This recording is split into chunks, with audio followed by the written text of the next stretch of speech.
Estamos começando mais um Quinto Elemento, dando continuidade à série deste mês sobre resistências, resistência para a mudança.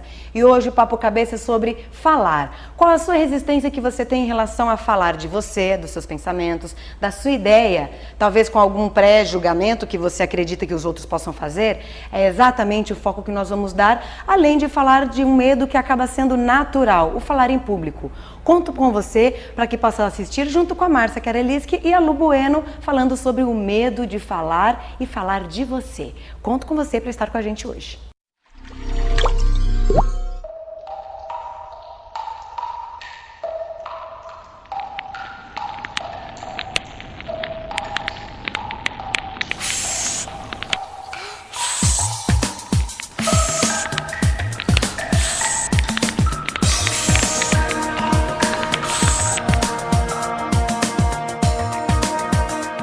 Vamos dar início com a Márcia, mais uma vez, falando com a gente sobre como falar. E agora, como nós falamos de dentro para fora, como conseguimos colocar os nossos pensamentos.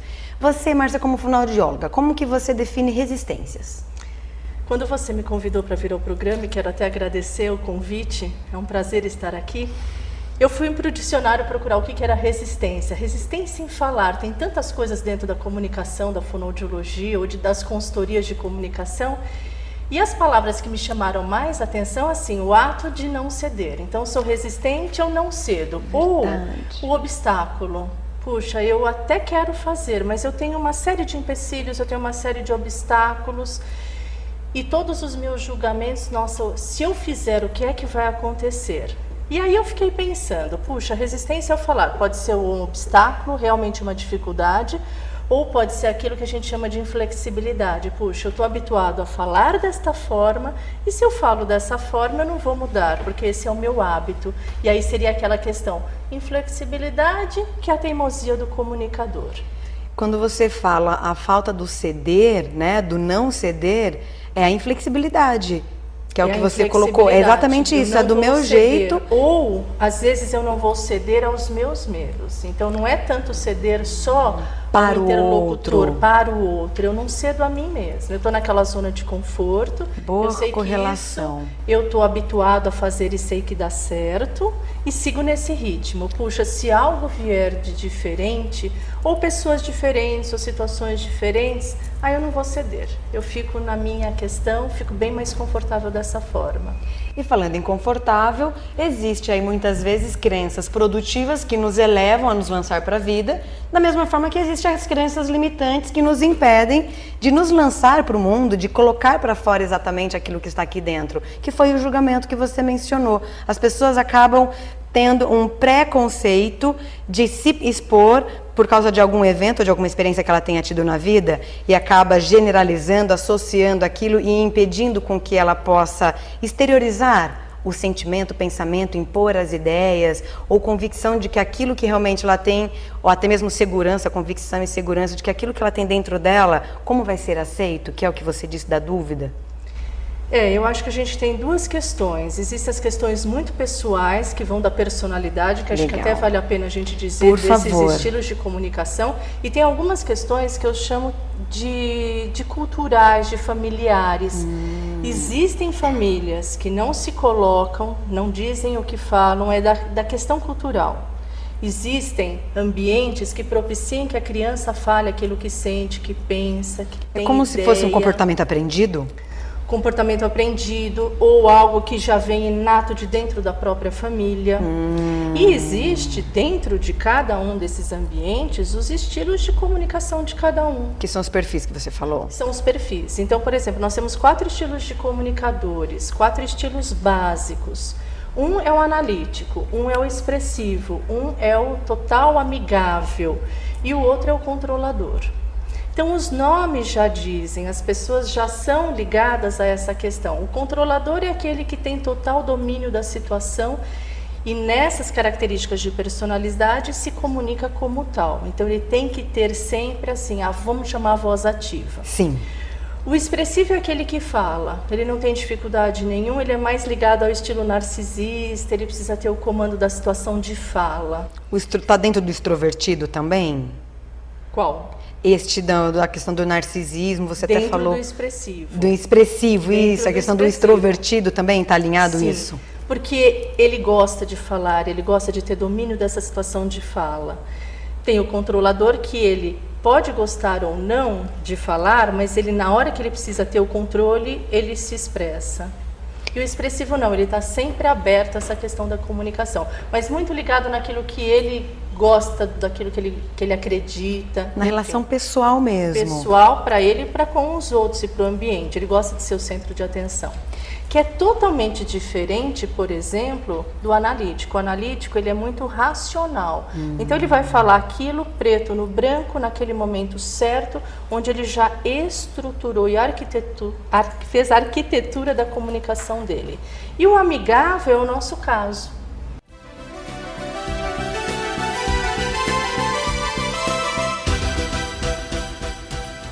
Se você oferecer negócios às pessoas do seu meio, elas desejarão oferecer negócios a você? Filosofia Givers Gain, ganhar contribuindo. Isso mesmo, ofereça oportunidade de negócio às pessoas que convivem com você e tenha certeza que elas desejarão oferecer negócios a você também. No BNI eu consegui concretizar negócios num grupo de empresários sérios, baseados no relacionamento de longo prazo e com confiança. BNI é um programa que oferece a você a forma de como o mundo faz negócios. O que me atraiu no BNI foi justamente a oportunidade de novos negócios. Há mais de 25 anos, um programa que está presente em vários países e agora aqui em Jundiaí. Participe com a gente! E a convivência traz melhores relacionamentos, o aumento da confiança traz você indicar um negócio. O grande propósito do BNI é você ganhar contribuindo, que é um valor que eu acredito muito. Se você é um dentista, eletricista, arquiteto ou você tem qualquer atividade que possa fazer negócio, venha participar. O grande benefício de participar desse grupo é ter a oportunidade de compartilhar as experiências profissionais que a gente tem com todos os integrantes do grupo. A minha expectativa é justamente amadurecer, entrar nesse processo de amadurecimento, uma vez que já existe uma grande sinergia entre todos os integrantes do grupo. Então a ideia é que vocês todos venham participar do nosso grupo aqui de Jundiaí. Acesse quintelemento.com.br e saiba como adquirir o seu convite para participar da primeira edição do Encontro BNI, que será no dia 1º de abril, um excelente café da manhã para receber você. Seja um membro BNI, isso pode ser uma atitude produtiva.